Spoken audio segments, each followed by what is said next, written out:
হ্যাঁ হ্যাঁ আন্টি, আরো জামা কাপড় নিয়ে আসুন। আমি কি কোনো চেয়ার নাকি?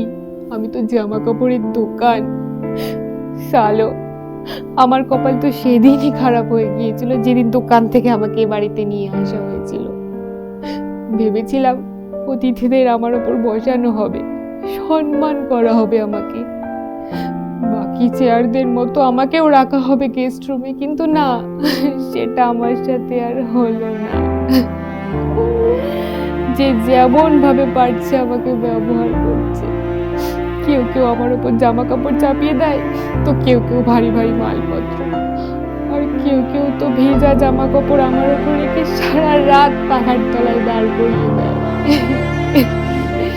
আমার কি কোনো ফিলিংস নেই নাকি? হ্যাঁ, আমাকে কি একটুও সম্মান করা যায় না?